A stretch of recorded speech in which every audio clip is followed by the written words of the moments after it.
Je m'appelle Anna, j'ai 35 ans. Je suis mariée depuis 16 ans. Mon mari s'appelle Alain et il est beaucoup plus âgé que moi. Il a 52 ans. Nous avons 2 filles. Notre première fille a 14 ans et la deuxième n'a que 2 ans. Alain travaille à l'extérieur et moi, je reste à la maison pour m'occuper des enfants et gérer la maison. Notre vie n'est pas luxueuse, mais elle est paisible et normale. Du moins, c'est ce que je croyais. Tout a changé quand j'ai découvert quelque chose que je n'aurais jamais imaginé.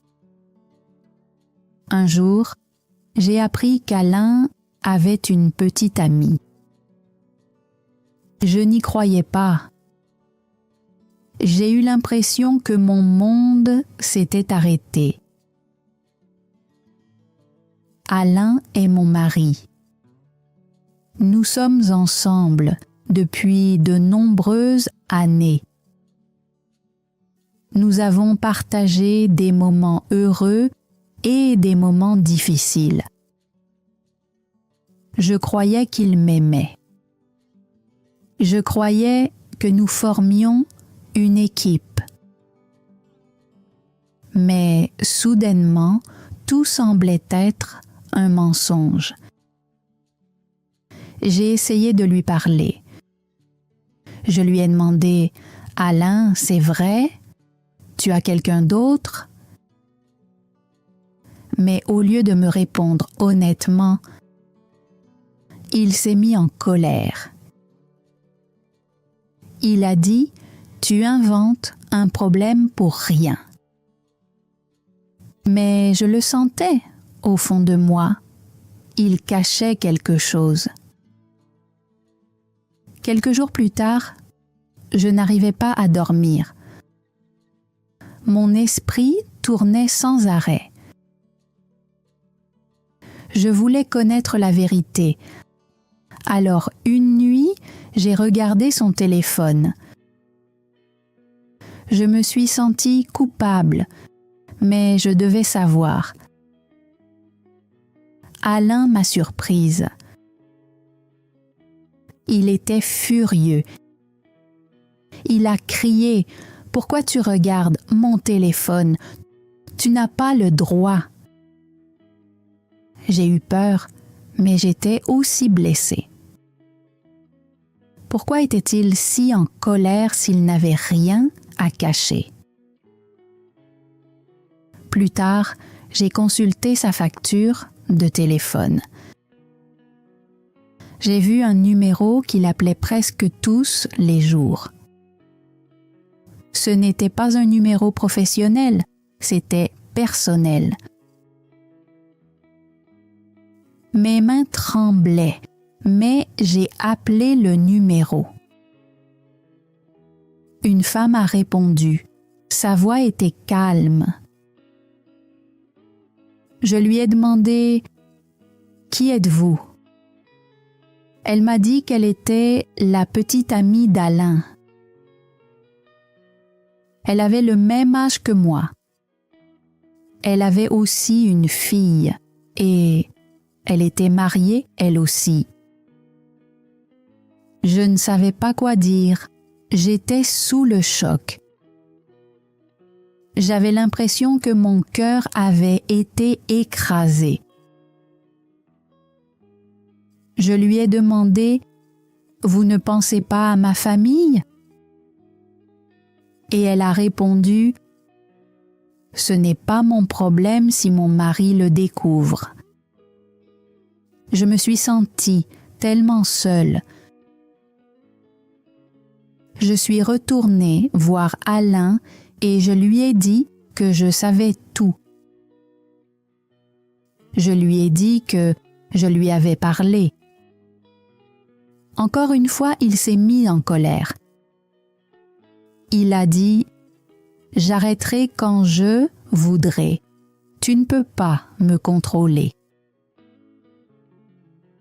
Ces mots m'ont profondément blessée. J'ai pleuré. Je l'ai supplié de penser à notre famille, à nos filles. Mais il ne m'a pas écoutée. Ce n'était pas la première fois qu'il me trompait. Quand notre première fille est née, quelque chose de similaire s'était produit. À l'époque, je lui avais pardonné. Je pensais que c'était une erreur et nous avions continué notre vie. Mais maintenant, ça recommençait. Et cette fois, c'était pire. Je ne travaille pas en ce moment.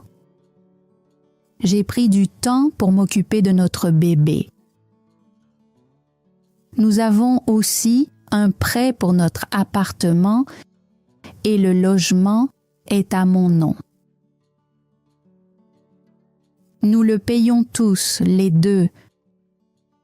Mais bientôt, les aides familiales du gouvernement vont s'arrêter. Nous avons besoin du revenu d'Alain pour survivre. Il le sait, et peut-être que c'est pour ça qu'il pense avoir du pouvoir sur moi. Il croit que je ne partirai pas parce que je ne peux pas. Et peut-être qu'il a raison, je me sens coincée. Un jour, je lui ai dit « Tu nous fais du mal ». Même notre fille aînée, qui a 14 ans, lui a parlé. Elle lui a dit « Papa, s'il te plaît, arrête. Reviens avec nous. » Mais Alain s'est encore plus énervé. Il a utilisé des mots durs. Il a crié sur elle aussi. Il était en train de changer. Ce n'était plus le même homme que j'avais épousé. Il ne souriait plus aux enfants. Il ne passait plus de temps avec nous. Parfois, il ne rentrait même pas à la maison le soir. Il disait qu'il travaillait tard, mais je ne le croyais pas. Je l'attendais chaque nuit, en espérant qu'il rentrerait et qu'il s'excuserait. Mais au lieu de ça, il rentrait en colère et froid. Un soir, il m'a dit qu'il voulait partir, en voyage. Je lui ai demandé « Est-ce que je peux venir aussi ?» Il a dit non. Il voulait y aller seul. Mon cœur s'est brisé une fois de plus. Puis j'ai remarqué qu'il dépensait de plus en plus d'argent. Notre compte bancaire commençait à se vider. Je lui ai demandé « Alain, où va tout cet argent ?» Il a simplement répondu « Ne t'inquiète pas, je m'en occupe. » Mais je m'inquiétais. J'ai consulté les relevés bancaires. C'est là que j'ai découvert la vérité. Il achetait des cadeaux coûteux. Il allait dans des restaurants chics. Il dépensait de l'argent, pas pour nous, mais pour elle. Je me suis sentie mal. Nous avions besoin de cet argent. Pour la nourriture, pour les factures, pour nos filles. J'ai commencé à ne plus dormir, je ne pouvais plus manger. J'étais fatiguée tout le temps. Un jour, je suis allée chez le médecin. Il m'a dit « Vous êtes trop stressé, vous devez vous reposer. » Mais comment me reposer? Ma vie s'écroulait. Même ma fille l'a remarqué. Elle ne riait plus. Elle ne voulait plus sortir avec ses amis. Elle avait honte de ce que faisait son père. Elle ne comprenait pas pourquoi il nous faisait tant de mal. Notre petite bébé ne comprenait pas ce qui se passait. Mais en regardant son visage, je m'inquiétais pour son avenir. Je voulais qu'elle grandisse dans une famille heureuse. Mais maintenant, notre famille était en train de se briser. J'ai tout raconté à ma meilleure amie. Elle m'a écoutée en silence, puis elle m'a dit « Peut-être que tu devrais le quitter. » Mais comment faire? Je n'avais pas de travail. Je ne pouvais pas m'occuper seule des enfants. J'avais besoin de son aide. J'avais besoin de temps. Ma famille m'a dit de rester forte. Ils m'ont dit « Peut-être qu'il changera. Peut-être qu'il reviendra. » Mais au fond de moi, je n'en étais plus sûre. J'avais peur qu'il ne change jamais. J'avais peur qu'il mette toujours sa maîtresse avant sa famille. Je me sentais perdue. J'avais l'impression de n'avoir aucun contrôle. Et pourtant, je l'aimais encore. Même après tout ça, une partie de moi espérait encore qu'il se souviendrait de nous. Je voulais qu'il comprenne ce qu'il était en train de perdre. Je voulais qu'il nous choisisse à nouveau. Mais je ne savais pas si cela arriverait un jour. Un soir, je préparais le dîner. J'essayais de faire comme si tout allait bien. J'attendais qu'Alain rentre à la maison, même si j'avais le cœur lourd. Il rentrait, souvent tard ces derniers temps, et je ne savais jamais vraiment où il était. Quand il est enfin arrivé, il avait l'air sérieux. Il n'a pas dit « bonjour », il n'a pas souri. Il s'est simplement assis à la table et m'a regardé. « Il faut qu'on parle », a-t-il dit. Mes mains ont commencé à trembler. J'ai demandé doucement « Qu'est-ce qu'il y a ?» Il m'a regardé droit dans les yeux et a dit « Je ne t'aime plus ». C'était comme si on m'avait donné un coup de poing dans la poitrine. Une partie de moi le savait déjà, mais entendre ces mots m'a fait plus mal que tout. J'avais espéré, attendu, cru qu'il changerait, qu'il reviendrait vers moi et nos filles. Mais là, le dernier petit espoir que j'avais venait de disparaître. Je me suis levée. Je ne pouvais pas rester là à l'écouter.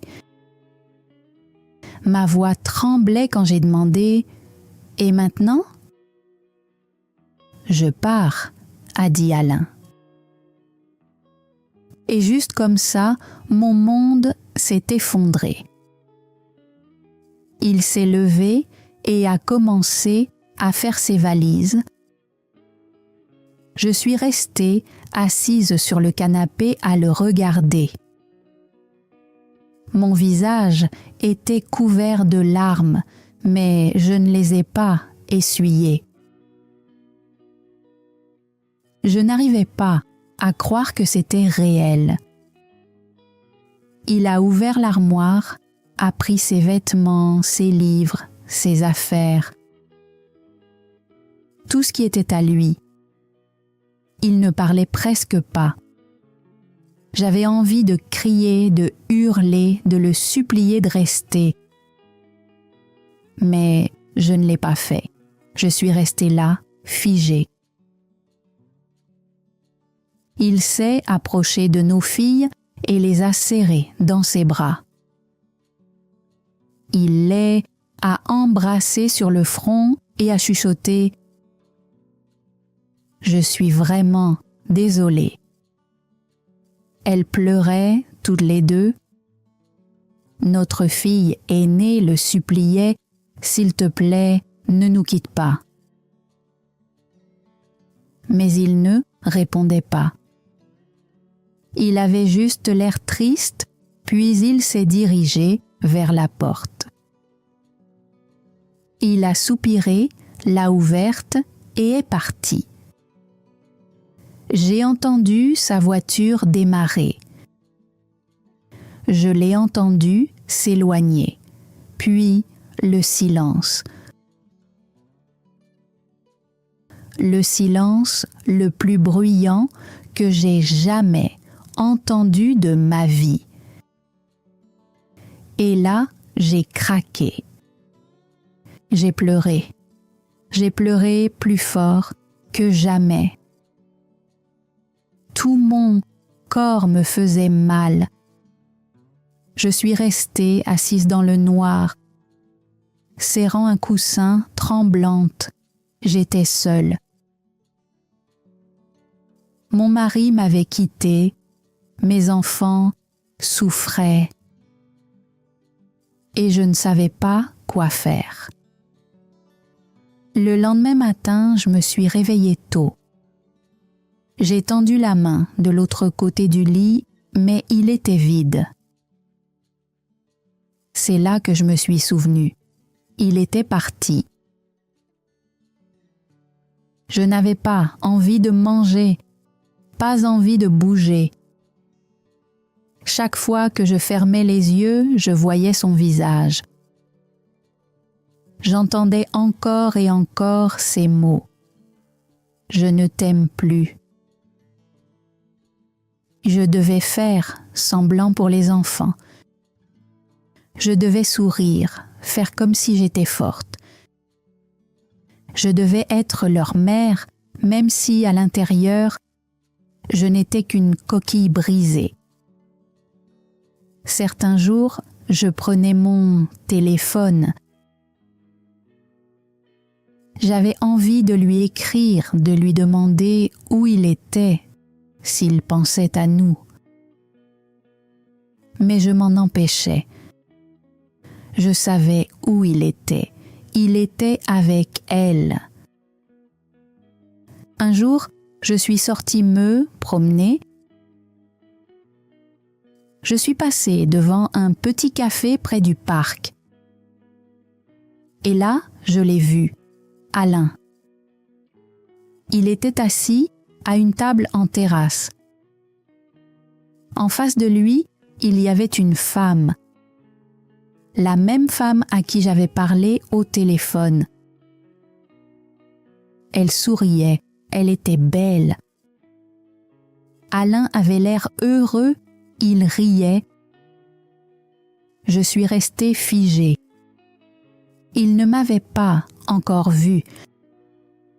Mais puis, il a levé les yeux. Pendant une seconde, nos regards se sont croisés. Lui aussi s'est figé, son sourire a disparu. Mais je n'ai pas attendu. Je me suis vite retournée et je suis partie. Quand je suis rentrée chez moi, j'ai fermé la porte à clé. Je me suis assise par terre et j'ai pleuré. J'ai pleuré jusqu'à ce que mes yeux me fassent mal. J'ai pleuré jusqu'à ne plus avoir de larmes. Il était vraiment parti. Il avait choisi quelqu'un d'autre. Et maintenant, je devais avancer. J'ai regardé autour de moi dans l'appartement, les photos sur les murs, les jouets par terre, le linge que je n'avais pas encore plié. C'était ma vie maintenant, juste moi et les enfants. Je ne pouvais pas m'effondrer pour toujours. Mes filles avaient besoin de moi. Alors, le lendemain matin, j'ai retiré mon alliance. J'ai préparé le petit déjeuner. J'ai aidé ma fille aînée à se préparer pour l'école. J'ai embrassé mon bébé et je lui ai donné son biberon. Je me suis assise près de la fenêtre avec mon café, sentant le soleil sur mon visage. Ça faisait encore mal, très mal. Je savais que ça ferait mal pendant longtemps, mais j'étais encore là. Et ça voulait dire quelque chose. Ce jour-là, mon amie est venue me rendre visite. Elle m'a prise dans ses bras et m'a dit « Je suis fière de toi, tu es forte. » Je ne me sentais pas forte, mais peut-être qu'avec le temps, je devenais plus forte que je ne l'aurais jamais cru. J'ai commencé à penser à de petites choses que je pourrais faire, peut-être suivre des cours en ligne, peut-être chercher un travail à temps partiel depuis chez moi.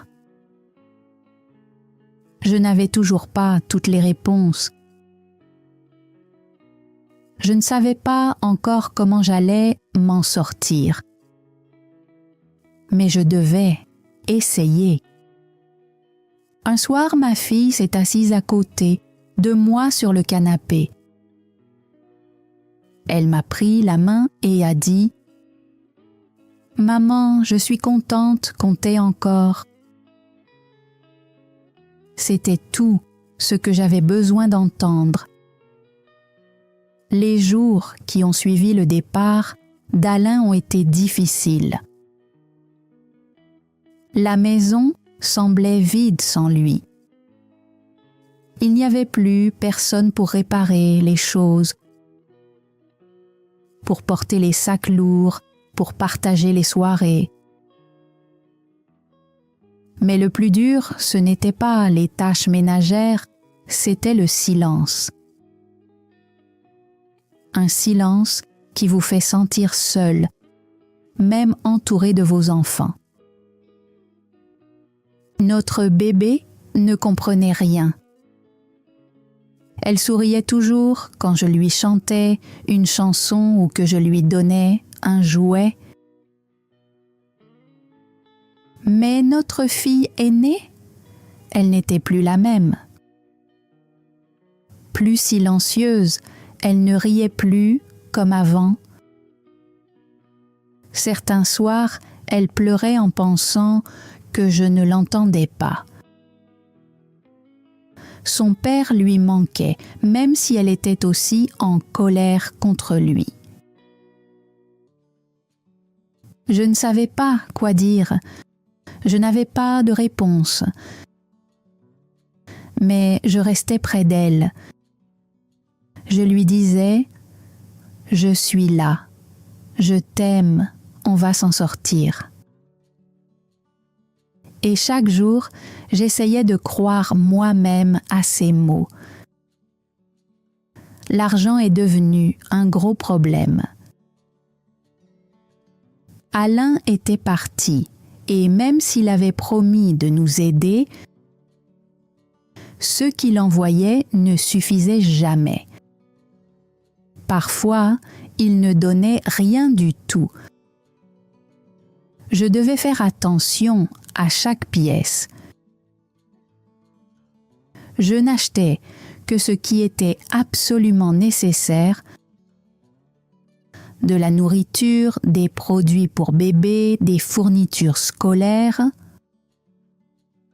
aucun extra. Il y avait des nuits où je pleurais doucement une fois que les filles étaient couchées. Je ne voulais pas qu'elles me voient faible, mais j'étais fatiguée, tellement fatiguée. Pourtant, chaque matin, je me levais et je recommençais. J'ai commencé à chercher des moyens de gagner un peu d'argent depuis la maison. J'ai commencé à coudre des vêtements pour les voisins. Je faisais des gâteaux et je les vendais dans le quartier. Ce n'était pas grand-chose, mais ça aidait. Un jour, j'ai ouvert ma boîte mail et j'ai vu un message d'une ancienne collègue.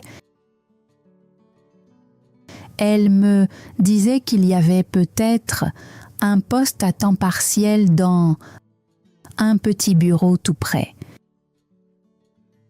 Ils avaient besoin de quelqu'un pour aider avec les papiers et les appels. Le salaire était modeste, mais c'était déjà quelque chose. J'ai dit oui. Je devais laisser le bébé chez ma mère pendant ces heures-là. C'était difficile au début, mais je savais que je devais le faire pour notre avenir. Petit à petit, les choses ont commencé à changer. J'ai commencé à me sentir plus forte. Pas encore heureuse, mais plus forte. Je me suis rendu compte que je faisais quelque chose que je n'aurais jamais cru possible. Élever 2 enfants, travailler, gérer une maison, tout cela sans Alain. Il y avait encore des moments douloureux. Comme quand je voyais des couples heureux marcher dans le parc, ou quand j'entendais notre chanson de mariage à la radio, ou quand ma fille demandait « Est-ce que papa va revenir un jour ?» Je ne savais pas quoi dire. Je ne voulais pas mentir, mais je ne voulais pas lui faire encore plus de mal. Alors je disais « peut-être ». Mais même s'il ne revient pas, tout ira bien. On sait les unes les autres. Parfois, Alain appelait. Sa voix semblait différente, comme celle d'un étranger. Il demandait des nouvelles des filles, mais jamais des miennes. Je répondais poliment. Je ne pleurais plus. Je ne le suppliais plus de revenir. J'avais laissé tomber cet espoir. Un week-end, il est venu chercher les filles. Elles étaient excitées. J'ai préparé leurs affaires et je les ai embrassées pour leur dire au revoir. Une fois partie, je suis restée seule sur le balcon à regarder le coucher du soleil. Je ne me sentais pas jalouse, je ne me sentais pas en colère. Je me sentais simplement en paix. Et cela m'a surprise. Plus tard, dans la soirée, j'ai pris une grande inspiration. et j'ai ouvert une vieille boîte de photos. J'ai regardé les photos de notre mariage, des anniversaires, des vacances en famille. Je ne les ai pas déchirées, je ne les ai pas jetées. Je les ai simplement regardées et j'ai dit au revoir dans mon cœur. Ce chapitre était terminé. Maintenant, je devais me concentrer sur un nouveau. J'ai rejoint un petit groupe de mères célibataires au centre communautaire. Tous les jeudis, nous nous réunissions pour discuter. Certaines pleuraient, d'autres riaient, d'autres partageaient leurs idées. Être entourée de femmes qui comprenaient ce que je vivais me faisait me sentir moins seule. Je n'étais pas la seule à traverser ça. Thanks for joining Frenchy Tales. Don't forget to like, subscribe, and keep learning through stories. See you next time.